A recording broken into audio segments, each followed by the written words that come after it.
Michigan State playing host to the Iowa Hawkeyes. Ben McCollum's first real test in the Big Ten Conference, and it is an appropriate one.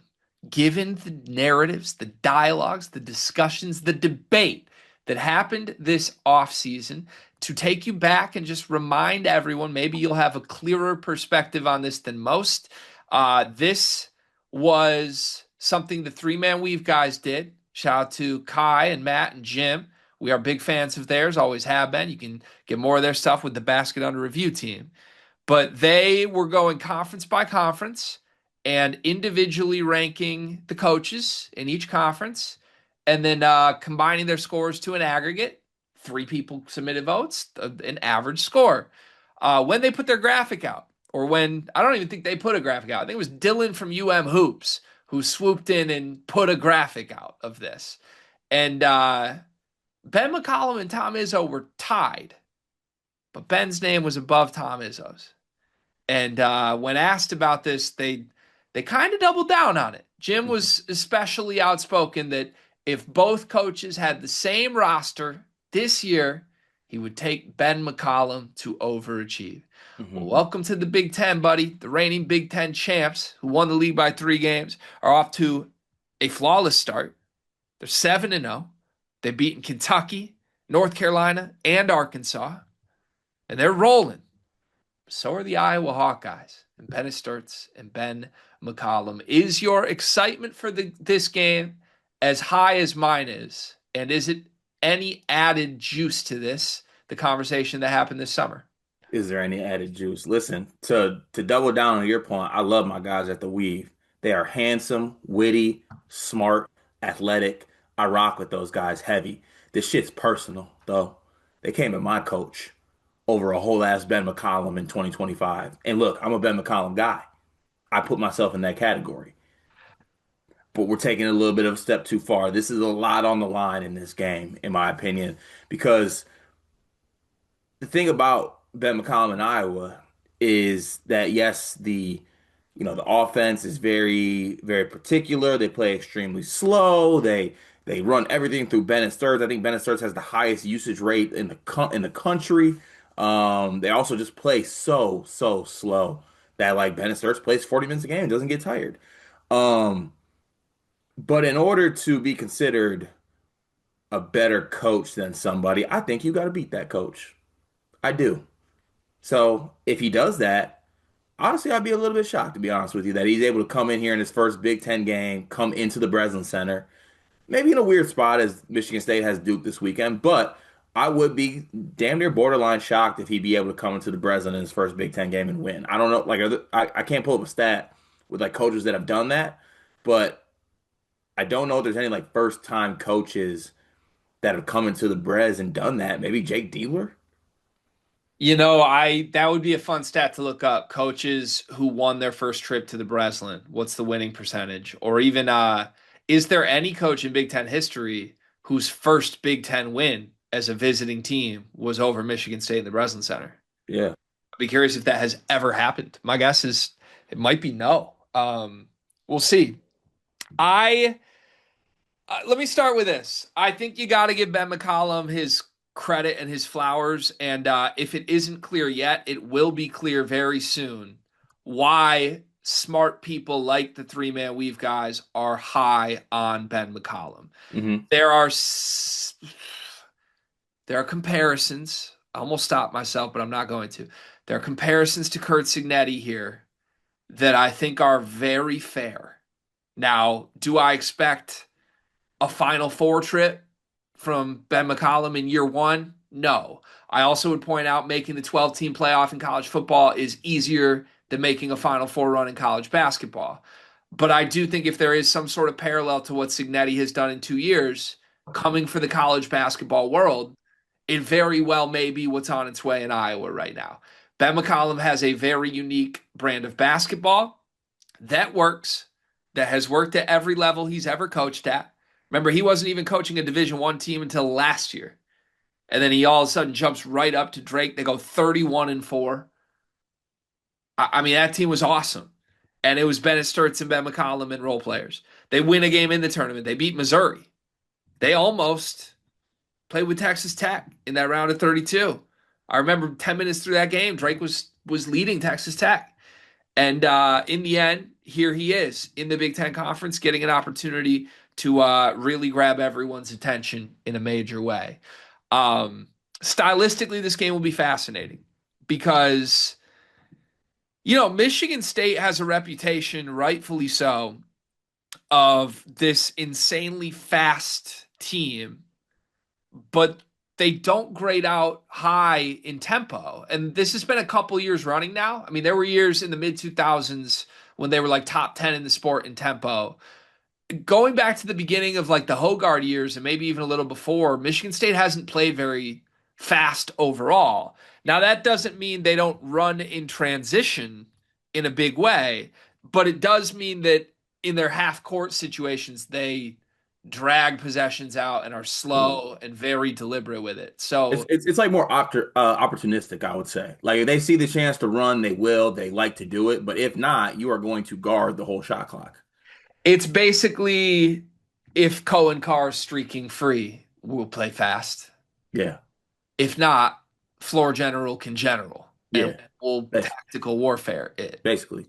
So what do you think that means? Which team are both teams comfortable? Is this just a super slow paced game where it all comes down to half court situations? I do so. I think both teams are very slow and very comfortable in that spot being slow in this one. That's the thing. Like I know you and I come to a lot of these previews and we're like, okay, we don't want a fast team playing a slow team. They're going to be uncomfortable playing one or the other and vice versa. This is one where I think both teams are going to be fairly comfortable playing at the pace they want to, and that's on both sides. Like I feel like Michigan State's fine defending for that long.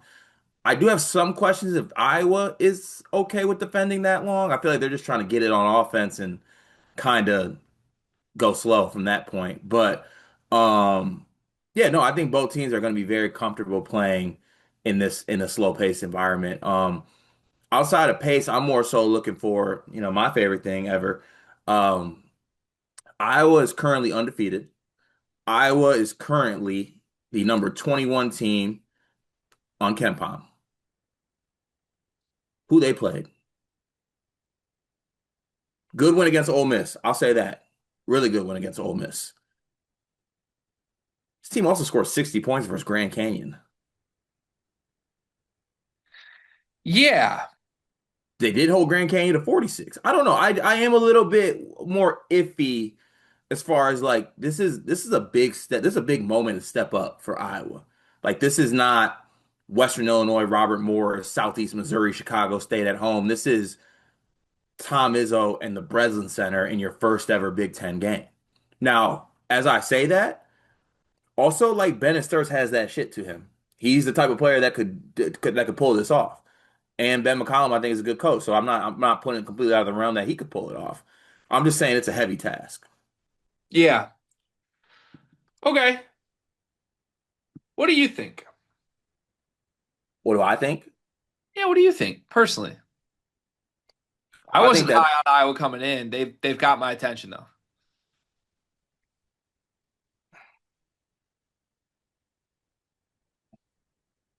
like how do I feel like at my core? Yeah, what do you think? I don't think they can fuck with us. That's what I was after, and I was wondering if you'd get there. I truthfully, I think Iowa's a good team. I don't think they got what it takes to come to the Breslin Center and win. And this clip is gonna break my soul when they do it. But I I just don't think they got enough. Can I name some guys for you? I like their team for what it's worth. I like Iowa. I feel better about Iowa as a team than I did coming into this year. I think they have obviously Sturts, but they have a lot of other pieces around them that play really well with Sturts.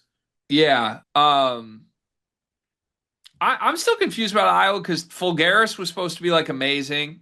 Fulgaris just had 1 point and 2 rebounds and 3 turnovers in 11 minutes against Grand Canyon off the bench. Brendan Hausen like led them in scoring in the exhibition. Brendan Hausen has 9 points in his last 3 games. Hmm. He's off the bench. He played 0 against Grand Canyon. I don't know if he was hurt or what.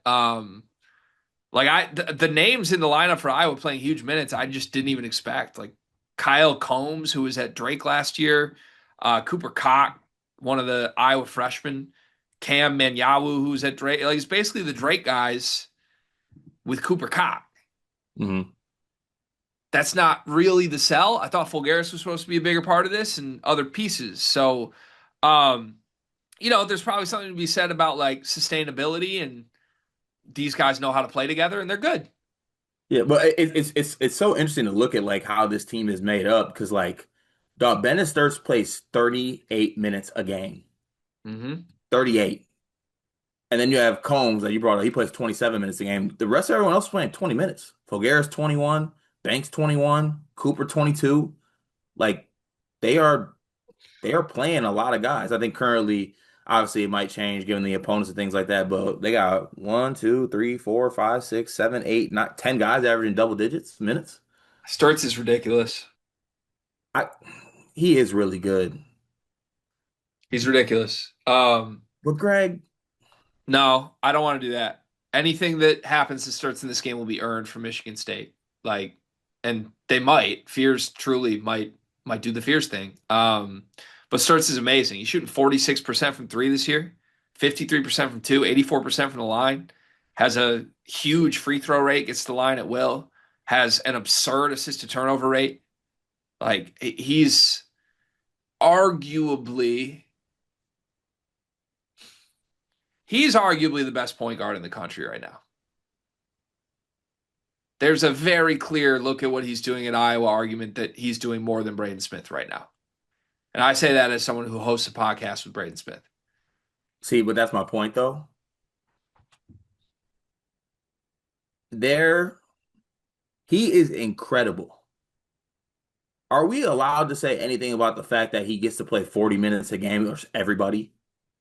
I mean, he's playing 40 minutes a game, but they're great minutes, dude. They are great minutes, but he plays 40 against everybody. But playing 40 great minutes is a skill set. It is. And Ben McCollum does great things to make sure that he can do that. Also, I think you look at his biggest games this year, they've come against the biggest opponents. I know that's a big thing for you. Yeah, it is. Against, they've only played one big opponent. Xavier's a power conference team. Two Okay, top, two top 100 teams. He had 29 and 21 against Ole Miss and Xavier. fair. You're right. Correct. Like, it's the thing. He's incredible. I'm not even trying to. You know what? I need to stop because I feel like it's I'm not trying to, but yeah, yeah. So let's play our game, though. Down the list. Which player are you taking? Oh, Starks is the best player in this game. Sturz is the best player in this game. Hmm. Then Fierce. Fears, Then Kohler. then Kohler, Then Carr. then Carr. Who's the next Iowa name off the list? Fulgaris is their second leading scorer, and he did nothing in his last game. Like they got one guy at 10 points a game. It's Fulgaris. Maybe Banks. Like you could probably name every other Michigan State rotation player. I'm taking Carson Cooper before any of these guys right now. I probably would too. And then I mean, I wish I liked the shooting guard on your team to continue this point, but I don't. Like I might take Cam Ward over the second best Iowa player. I think I might too. So With Sturts in this system and McCollum are that good. so it's gonna demand Sturts to be amazing. I feel like so much of Michigan State previews are spent on like how will this guy fare against Fears, Hmm. rightfully so. We could go down the Sturts path, but I actually have a different question for you. This is one of the only brands of basketball, philosophically, stylistically, that I actually think could frustrate Michigan State's players. Do you see any world where Jeremy Fears gets annoyed with the way Iowa plays in this game? Gets annoyed with the way they play. Yeah, can I define what to me is how they play? I think my answer to your question is yes, but yeah, go on. They play slower than Michigan State, top 10 slowest team in the country. Mm-hmm. They get to the free throw line more than Michigan State. They get to the free throw line the second most in the entire country. Mm-hmm. They're really efficient from everywhere, but they get to the line. That is loudly part of this game. And then defensively, they force so many turnovers. Mm-hmm. Like they are a tough turnover forcing defense that is elite at eliminating assists. If you were going to design a team specifically designed to frustrate Jeremy Fears, Hmm. I think this is what it looks like. Yep. A team that doesn't do any stupid transition turnover mistakes, a Hmm. team that takes care of the basketball, a team that will force secondary guys into turnovers. Like I would expect Kohler and Carr to have some turnovers in this game. A team that foul baits and gets to the line. They get 25% of their points at the line. Yep. Good Lord.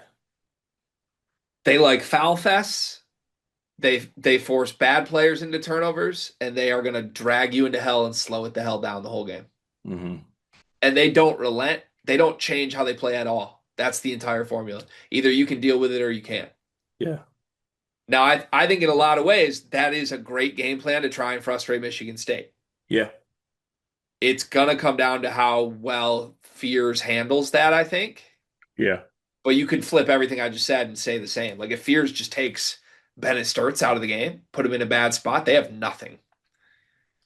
Which I think could be a thing. And yeah, I mean, look, Sturts has some size on him, I'll say. So like that's definitely a factor in this as well. But um, yeah, I don't know. I just think that you you're in a spot where I don't know, I think you got to be mentally focused and locked in to play a team like Iowa Do you because of worry the about size. the Duke game at all? With this team, honestly, not really. Eh, I don't know if I agree on that. I just have nothing right now to look ahead, like look ahead spots, I guess. I thought they were a little flat against Colgate and San Jose State ahead of big games, That's fair. That's a fair point. It's a fair point. but small sample size. When did the sample size get not small? Long time from now, January 30th. Can't wait. January can't wait. January 30th, man. Um, you got anything else? I don't think so. I feel like I got everything out there I need to get. Iowa's last. Wow, hold on. Hold on. Do, do, do, do, do. Oh, I was looking at this wrong. I was going to say I'm very confused right now.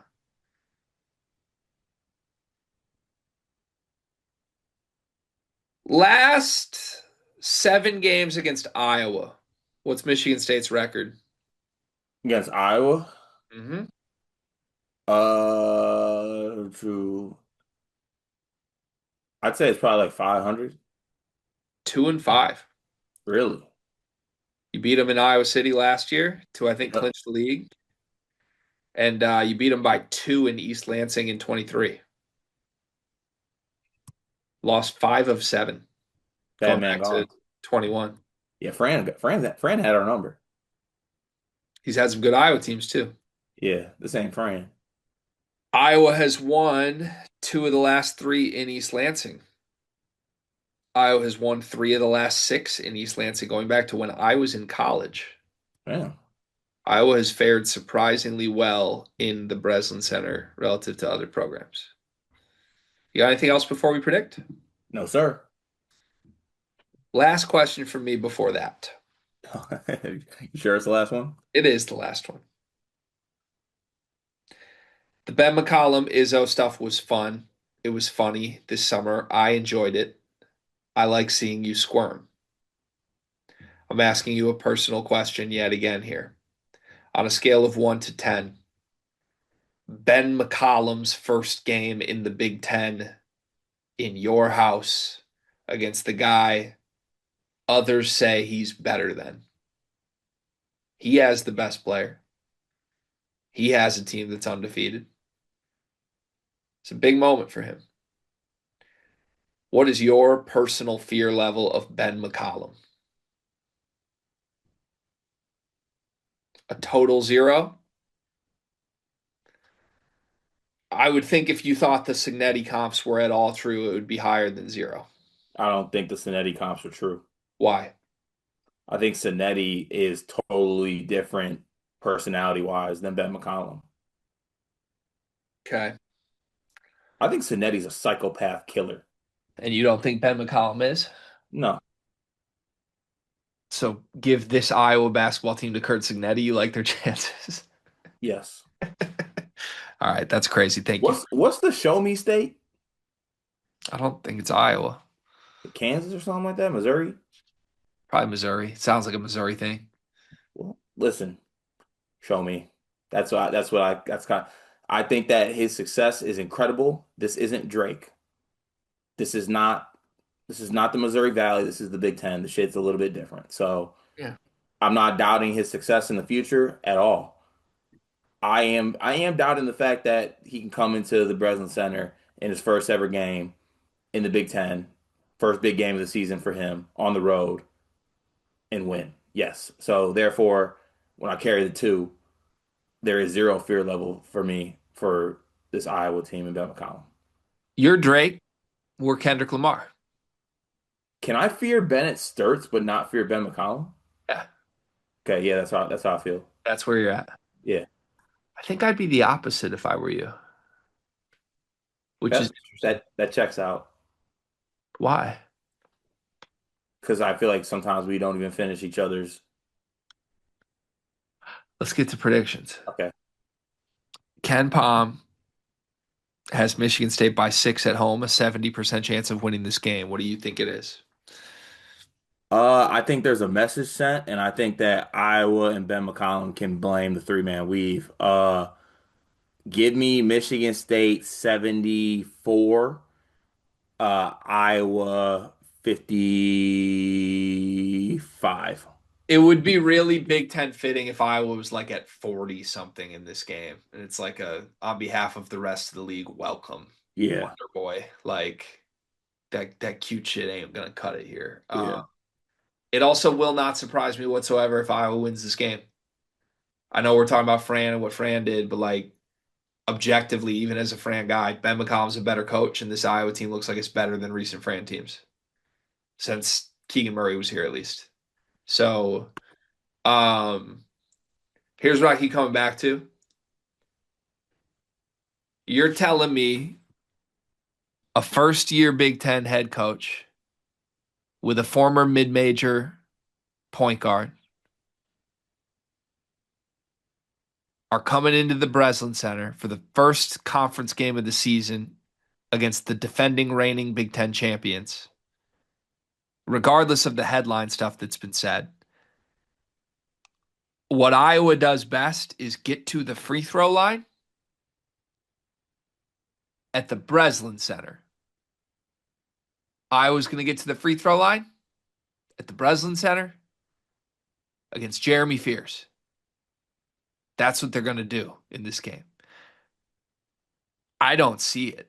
I'm sorry. They are superstar point guard dependent, and they get to the free throw line at the Breslin Center against Jeremy Fears. Good fucking luck, man. If we're wrong on this, I'll come here and eat my words, but it'll make it all that more impressive because I think this is a dog walking. I think this is Michigan State 77-44. And everyone is left like, damn, that was a one trick pony and it didn't work.